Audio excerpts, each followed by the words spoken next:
श्री गणेशाय नमः।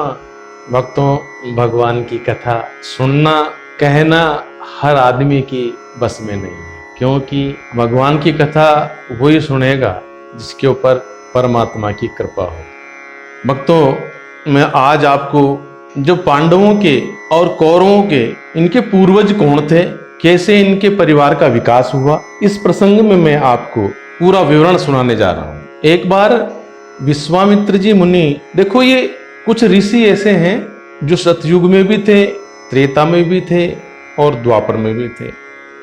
उनमें महर्षि विश्वामित्र, महर्षि दुर्वासा, ये तीनों युग में थे। और जामवंत जी का भी नाम आता है, ये भी तीन युग में थे। एक दफा क्या हुआ कि विश्वामित्र जी मुनि ने अपनी इतनी सालों की समाधि लगा ली कि उनको पता ही नहीं चला कि कितना समय निकल गया। और जब कोई पृथ्वी लोक पे इतना ध्यान लगाता है, इतनी समाधि लगाता है, कोई यज्ञ करता है, इंद्र के भय रहता है हमेशा तो कोई मेरी सीट ना छीन ले। तो जो विश्वामित्र मुनि ने समाधि लगा करके और ध्यानाष्ट हो गए, तो इंद्र ने सोचा, अरे ये समाधि इतनी तेज लगा रखी है, क्या पता मेरी सीट, मेरी गद्दी को छीन ले। तो उन्होंने उनकी उस समाधि को तुड़ाने के लिए अपने यहां से एक खूबसूरत अप्सरा को विश्वामित्र जी की उस समाधि तुड़ाने के लिए भेजा। उस अप्सरा का नाम था उर्वशी। उर्वशी जब इंद्र भगवान की आज्ञा से पृथ्वीलोक पे आई और विश्वामित्र जी की समाधि तुड़ाने के लिए नाना प्रकार के उसने यत्न किए, लेकिन मुनि की समाधि नहीं टूटी। नाच गान करने लगी, कई दिन हो गए, लेकिन मुनि श्रेष्ठ की समाधि नहीं टूटी। उर्वशी ने जाकर के वापस इंद्र से कहा, बोले भगवान उनकी तो समाधि टूट नहीं रही। इंद्र को बहुत भय लगा कि समाधि नहीं टूटी, इसका मतलब पूरा पक्का यकीन हो गया कि वो मेरी सीट को हथियाएंगे, मेरी गद्दी पर बैठेंगे। तो उर्वशी से कहा, दोबारा जाओ और जब तक समाधि न टूटे इंद्रलोक में मत आना। उर्वशी फिर आई और फिर उसने जो भी अपना प्रयास किया, लेकिन विश्वामित्र जी की समाधि नहीं टूटी। अंत में उर्वशी ने विश्वामित्र जी को अपनी अंगुली से छू लिया। भक्तों, ये बहुत विलक्षण बात है कि एक अप्सरा किसी ऋषि को छुए। जैसे ही अंगुलियों का स्पर्श हुआ, विश्वामित्र की समाधि टूट गई।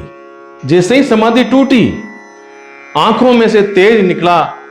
तेज निकल के सामने उर्वशी खड़ी थी और अपने तेज से उर्वशी गर्भवती हो गई।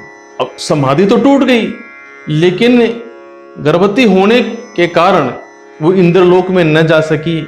और इंद्र ने कहा, उर्वशी तेने मेरा एक काम तो कर दिया, लेकिन जब तक ये पृथ्वीलोक का अंश तेरे पेट में है तो इसको लेकर के इंद्रलोक में नहीं आ सकती।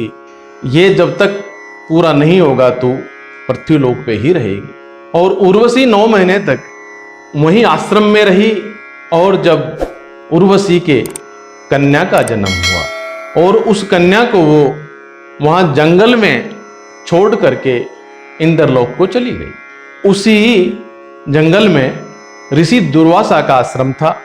प्रातःकाल सुबह दुर्वासा मुनि के जो शिष्य थे, वो टहलने के लिए जब सुबह गए तो वहां क्या देखते हैं, उन्होंने देखा बहुत सारे गिद्ध इकट्ठे हो रहे हैं। तो उन्होंने विचार किया, अरे अपने आश्रम के आसपास कोई हिरण या कोई गाय, कोई गोमाता, कोई मर गया, ये गिद्ध इकट्ठे हो रहे हैं, देखें तो सही जाकर के कौन सा जानवर मरा है।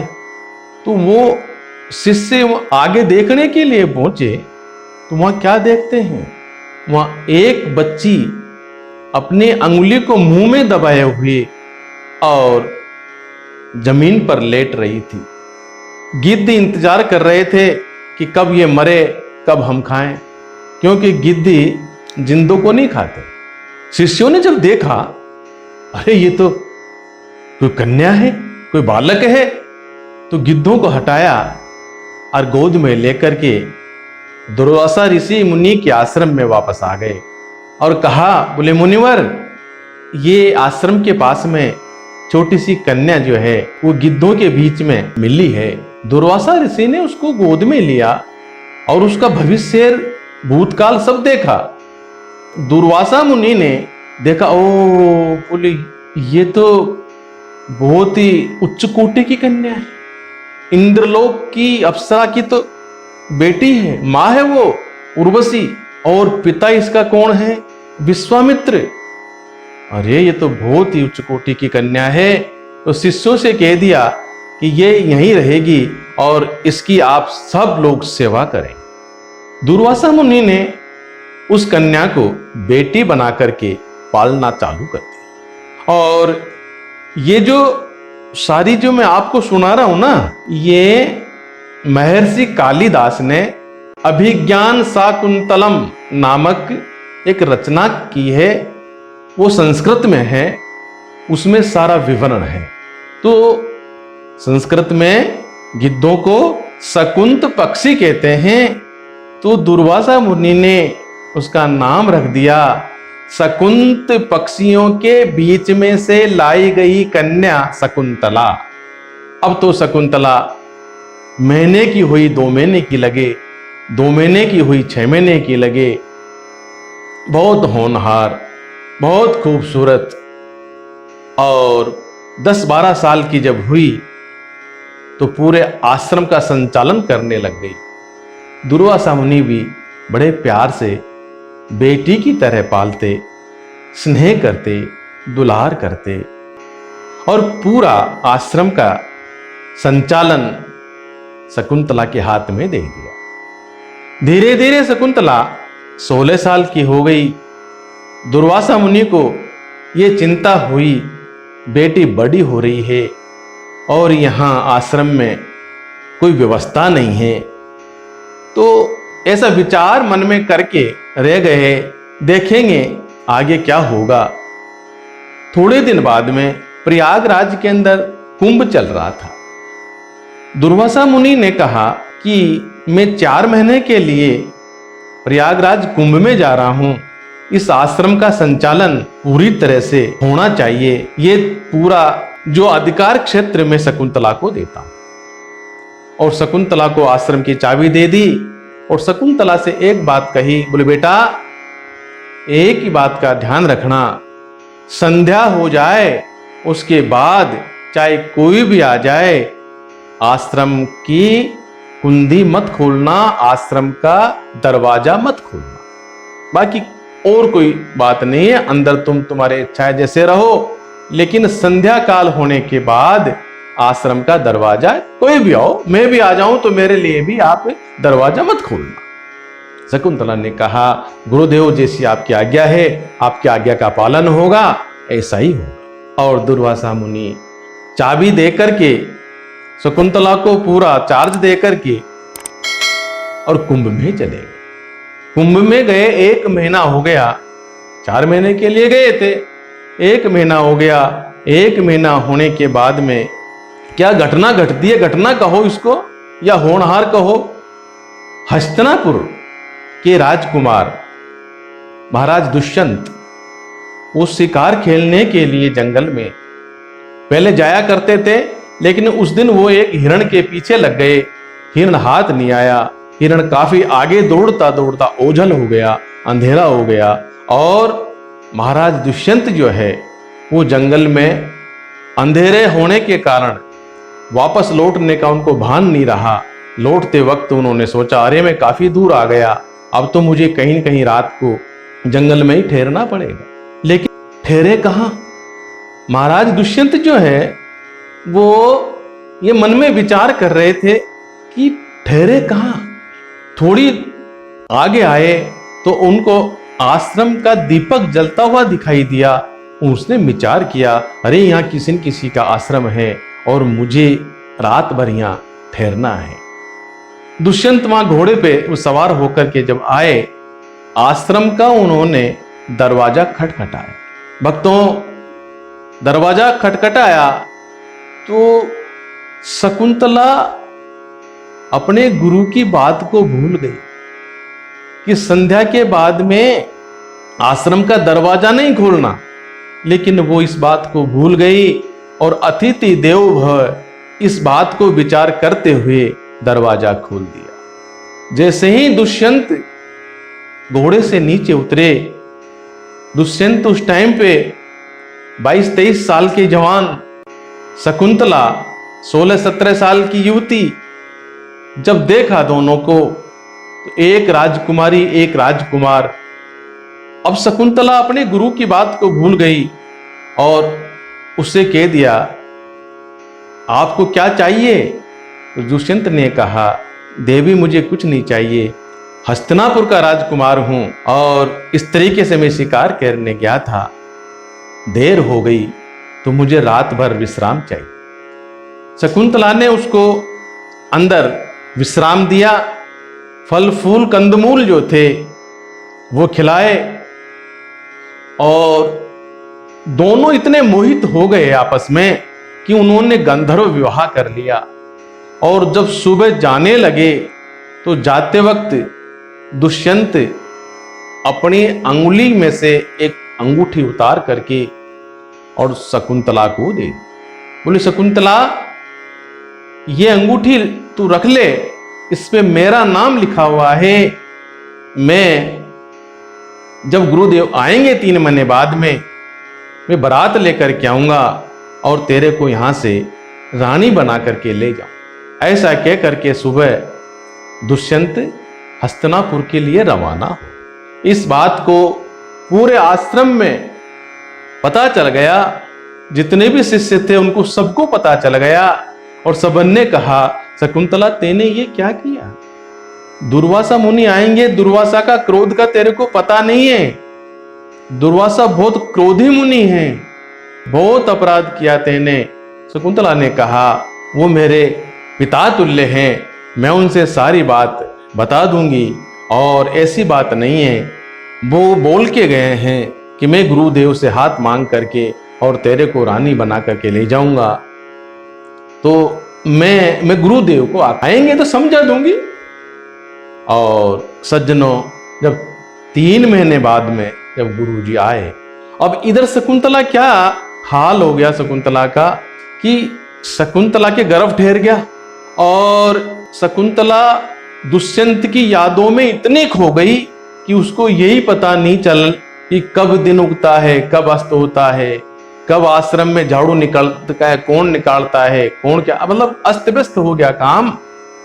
और यहां तक शकुंतला उसकी याद में खो गई कि गुरुदेव 3 महीने बाद में जब कुंभ से आए तो गुरुदेव ने आकर के दिन में आश्रम का दरवाजा खटखटाया और शकुंतला इतनी याद में खोई हुई थी दुष्यंत की याद में कि दुर्वासा मुनि के आवाज देने पर भी दरवाजा नहीं खोला। दुर्वासा जो ऋषि ने एक बार आवाज दी, शकुंतला ने ध्यान नहीं दिया, दूसरी आवाज दी, शकुंतला ने ध्यान नहीं दिया, तीसरी आवाज में मुनि दुर्वासा को क्रोध आ गया और आंख बंद करके उन्होंने जो घटनाक्रम हुआ उसको सारा देख लिया और बाहर से ही श्राप दे दिया, अरे शकुंतला, तू जिसकी याद में खोई हुई है वो तुझे भूल जाएगा। जब ऐसा कहा शकुंतला का होश उड़ गया, शकुंतला पैरों में गिर गई, गिड़गिड़ाने लगी और कहा, गुरुदेव आपने ये क्या कर दिया? मैं तो आपकी बेटी हूं और बेटी को इतना बड़ा श्राप देना कहां तक उचित है, कहां का न्याय है? दुर्वासा मुनि ने कहा, शकुंतला मैंने तेरे से कहा था, तेने मेरी नहीं मानी और नहीं मानने के बाद भी मैं जब बाहर दरवाजे पे खड़ा हूं तो दरवाजा नहीं खोल रही। अब मैंने श्राप तो दे दिया, ये वापस तो नहीं आ सकता श्राप जो दिया हुआ है, परंतु तू बेटी है और बेटी का दुख बाप को कितना दुखी करता है ये बोले मैं जानता हूं। इसमें एक संशोधन कर देता हूं कि जो वो कोई निशानी दे करके गया होगा तुझे, यदि उस निशानी को वो देख लेगा तो पुनः उसको याद आ जाएगी और वो तेरे को अपना ले। अब तो श्राप भी लग गया और दुर्वासा मुनि के आश्रम में शकुंतला रहने लगी। भक्तों, श्राप के वश दुष्यंत शकुंतला को जाने के बाद भूल गया। शकुंतला इंतजार करे, आएंगे, बारात लेके आएंगे, मुझे गुरुदेव के यहां से सहसम्मान ले जाएंगे, लेकिन ले जावे कब, आवे कब, क्योंकि गुरुदेव का श्राप लग चुका था और वो उस श्राप के वश भूल गया। इधर से धीरे धीरे धीरे धीरे शकुंतला का गर्भ 7 महीने का हो गया। सब आश्रम वासियों ने कहा, बोले गुरुदेव आपके श्राप से वो तो आएगा नहीं, और यहां यदि इस बच्चे ने जन्म दे दिया तो आपकी बदनामी हो जाएगी, इसलिए हमारी ये सलाह है कि इसको हस्तिनापुर भेज दिया जाए। दुर्वासा मुनि ने कहा कि हस्तिनापुर जाने के लिए मैं इसको सीधा मार्ग दिखा देता हूं, गुप्त मार्ग है, जल्दी पहुंच जाएगी, और आपको ये पता होना चाहिए हस्तिनापुर कहाँ है। आज की जो दिल्ली है यही हस्तिनापुर है, तो जमुना पार होना है। शकुंतला को वहां से गुरुदेव ने सीधा रास्ता बता दिया और कहा, बेटी इस रास्ते से तू चली जा, और तेरे पास जो वो निशानी छोड़ के गया है वो निशानी उसको दिखा देना, उसको सारी घटना याद आ जाएगी और तेरे को वो अपना लेगा। शकुंतला ने गुरुदेव से आज्ञा लेकर के हस्तिनापुर के लिए शकुंतला रवाना हो। अब क्या होता है, बीच में जब यमुना पड़ी तो यमुना में शकुंतला ने सोचा मैं हाथ पैर धो करके और हस्तिनापुर जाऊं, मुंह धो करके। तो जैसे ही वो हाथ मुंह धोने लगी तो जो अंगूठी दी गई थी वो थोड़ी ढीली थी, क्योंकि वो अंगूठी थी महाराज दुष्यंत की, और आप जानते हो कि आदमी की अंगुलियां थोड़ी मोटी होती है, औरत की थोड़ी पतली होती है, तो वो थोड़ी ढीली थी और वो अंगुली से खिसक गई, खिसक करके यमुना में चली। यमुना में जैसे ही गई तो वहां एक मच्छी थी, और उस मच्छी ने सोचा कोई खाने की चीज है, ऐसा समझ करके उस अंगूठी को वो मच्छी निगल गई। अब तो शकुंतला के पास दिखाने के लिए वो निशानी भी नहीं बची। शकुंतला वहां से चली, हस्तिनापुर पहुंच करके महल के बाहर द्वारपाल से कहा, भैया जाकर के महाराज से कहो उनकी रानी शकुंतला आई है। द्वारपाल ने जब अंदर कहा, बोले महाराज आपने शादी कब करी, बुलाए नहीं हमको तो। बोले क्या बकवास करता है, मैंने कोई शादी नहीं की। बोले नहीं, बाहर एक शकुंतला नाम से एक औरत खड़ी है, वो यूं कह रही है कि मैं उनकी रानी हूं, उन्होंने शादी की है मेरे से। लेकिन सज्जनों, तो दुर्वासा मुनि के श्राप के खातिर सब कुछ भूल चुके थे और उन्होंने कह दिया कोई शकुंतला को मैं जानता नहीं, मैं कभी मिला ही नहीं शकुंतला से, मैंने नाम ही नहीं सुना, और वो कोई छलिया है इसलिए उसको मेरी नगरी से बाहर निकाल दो, मेरे को बदनाम करने आई है। द्वारपाल बाहर आया, बाहर आकर के कहा कि तुम हमारे महाराज को यही बदनाम करना चाहती हो, उन्होंने कोई शकुंतला नाम से शादी नहीं की, वो आपको जानते ही नहीं है, आपका नाम भी उन्होंने कभी नहीं सुना। शकुंतला ने खूब समझाया, लेकिन वो भूलवश अपना परिचय दे नहीं सकी, और उसको द्वारपाल ने कह दिया कि हम आपको इस नगरी से बाहर छोड़ के आएंगे, ऐसा हमको आदेश मिला है। शकुंतला ने मन में विचार किया, मैं घर की रहीन घाट की, मेरे पिता तुल्य मेरे गुरुदेव हैं, उनकी बात नहीं मानी, उसकी सजा मुझे मिली, वहां से मैं चली गई और यहां ये भूल गए, अब मैं कहां जाऊं। लेकिन मैं आत्महत्या भी करूं तो मेरे पेट में जो बच्चा है उसको मारने का अधिकार मां का नहीं है, अब मैं क्या करूं। महाराज दुष्यंत ने द्वारपाल से कह करके उसको नगर से बाहर निकाल दिया। सज्जनों, वो शकुंतला अब मरने और जीने के बीच में सोचती रही और आखिरी में ये विचार किया कि मैं जो यमुना के पहली पार जो घोर जंगल है इसके अंदर में चली जाऊं और उसमें मुझे कोई जंगली जानवर खा जाएंगे तो उनका पेट तो भरेगा। ऐसा सोच करके वो जंगल में चली गई। जंगल में पूरे दिन चली और जब अंधेरा होने लगा, संध्या का टाइम था, तो उसने देखा कि अब अंधेरा हो गया, कोई जानवर आ ही जाएगा। तो थोड़ी दूर देखा तो एक दीपक टमटमाता उसको दिखाई दिया।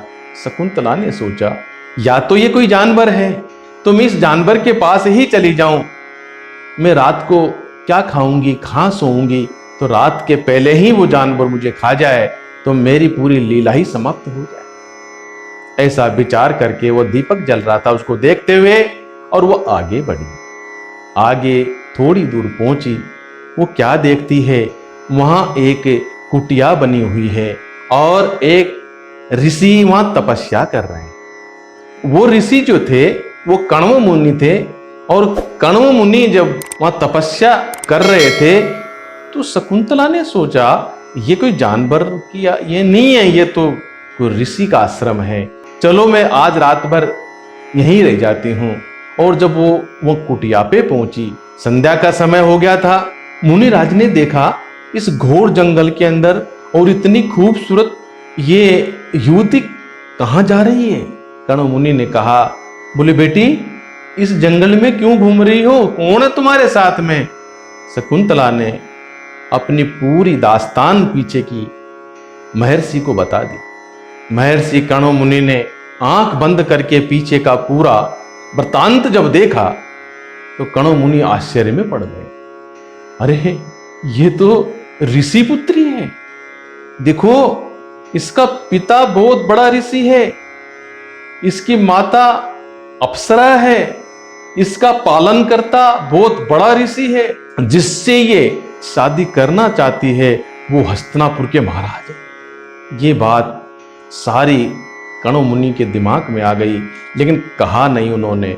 ऐसा सोच करके और कहा, बोले बेटी तेरे को कहीं मरने की जरूरत नहीं है, इस आश्रम में, इस कुटिया में यहाँ रहे। एक झोपड़ी है मेरे पास, एक झोपड़ी कल दूसरी में और सामने जो बना देता हूँ उसमें तू रहे, जब तक तेरा बच्चा नहीं होगा मेरी जिम्मेदारी है। मारने वाले से बचाने वाला बड़ा होता है। वहां शकुंतला रहने लगी।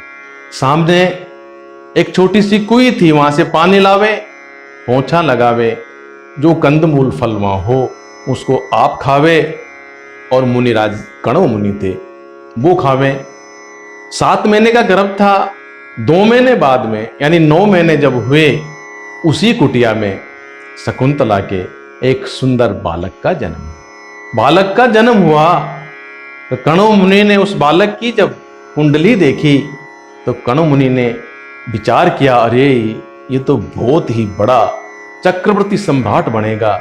तो कण्व मुनि तो उस बच्चे को ऐसे खिलावे जैसे अब तो सारी संपत्ति ही सारे परमात्मा के दर्शन हो गए हों, और जैसे परमात्मा की सेवा करें ऐसे कण्व मुनि उस बच्चे की सेवा करें और शकुंतला की सेवा करें। अब इधर तो ये बच्चा हो गया, ये बड़ा हो रहा है, और उधर हस्तिनापुर में क्या घटना घटी।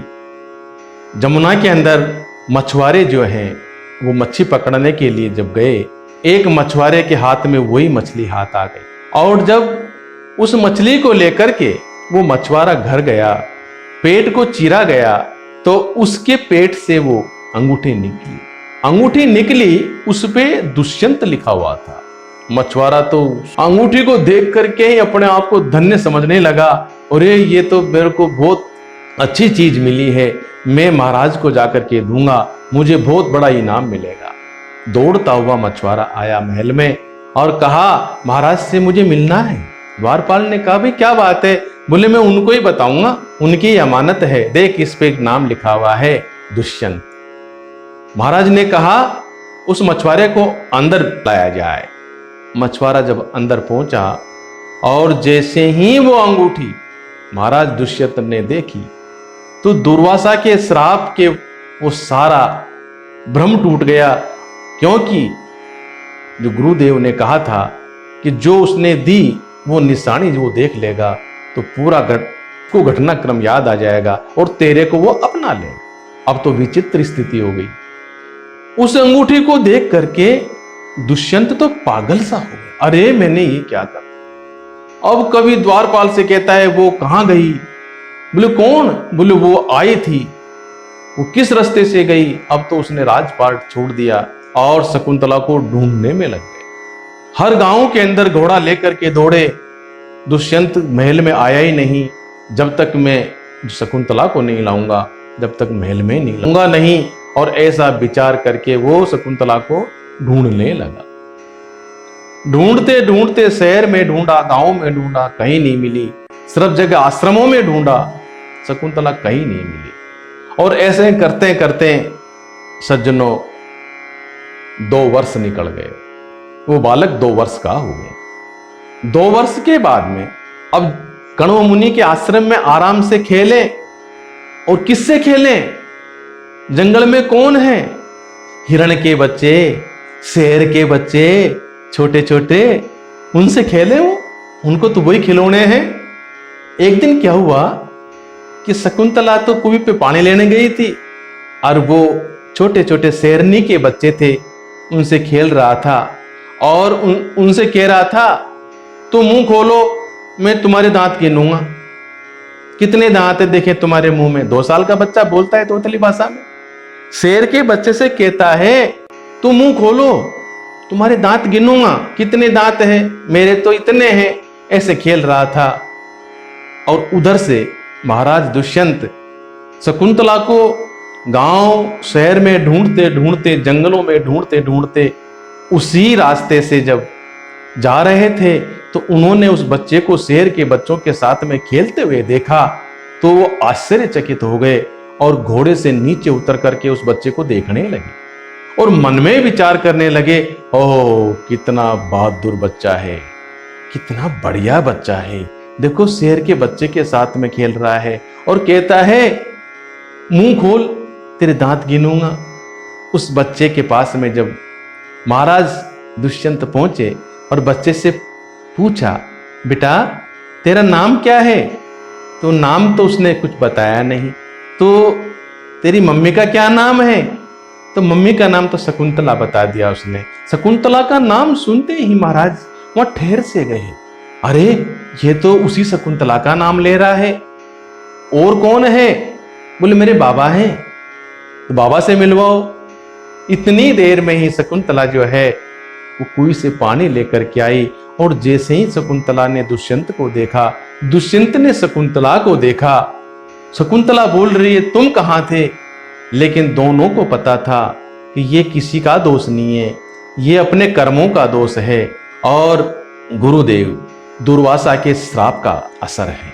अब तो कण्व मुनि के पास पहुंचे और कण्व मुनि ने सारी बात जब सुनी तो कहा, राजन मेरे को सब पता है, मैंने सब आपका पिछले का वृत्तांत सब देख लिया था, लेकिन जब तक आप सामने ना आवे मैं आपसे कैसे कहूं।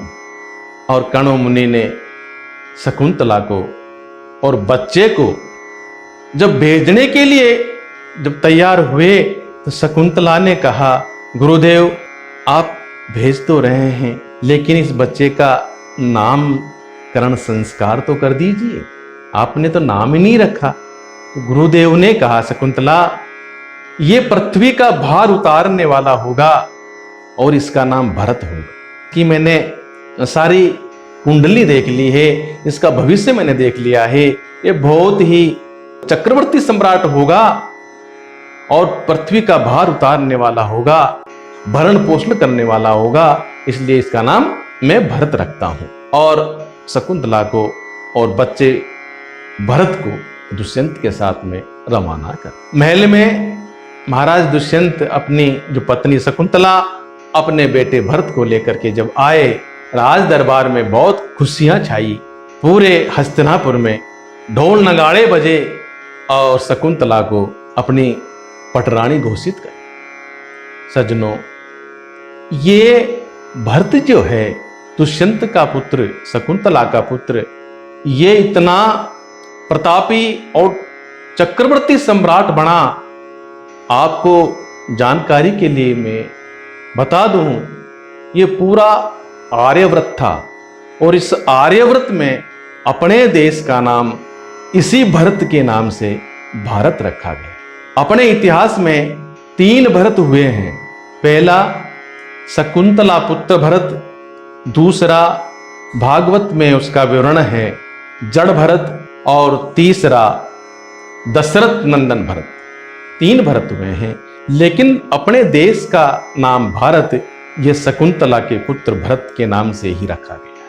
और आगे चल करके इसी भरत के पुत्र हुआ है, उसका नाम है शांतनु। और उसी शांतनु के ये कौरव और पांडव है। ये कौरव और पांडव शांतनु के कैसे हुए, इस कथा को मैं किसी और अध्याय के अंदर सुनाऊंगा और अति शीघ्र सुनाऊंगा। भक्त और भगवान की जय।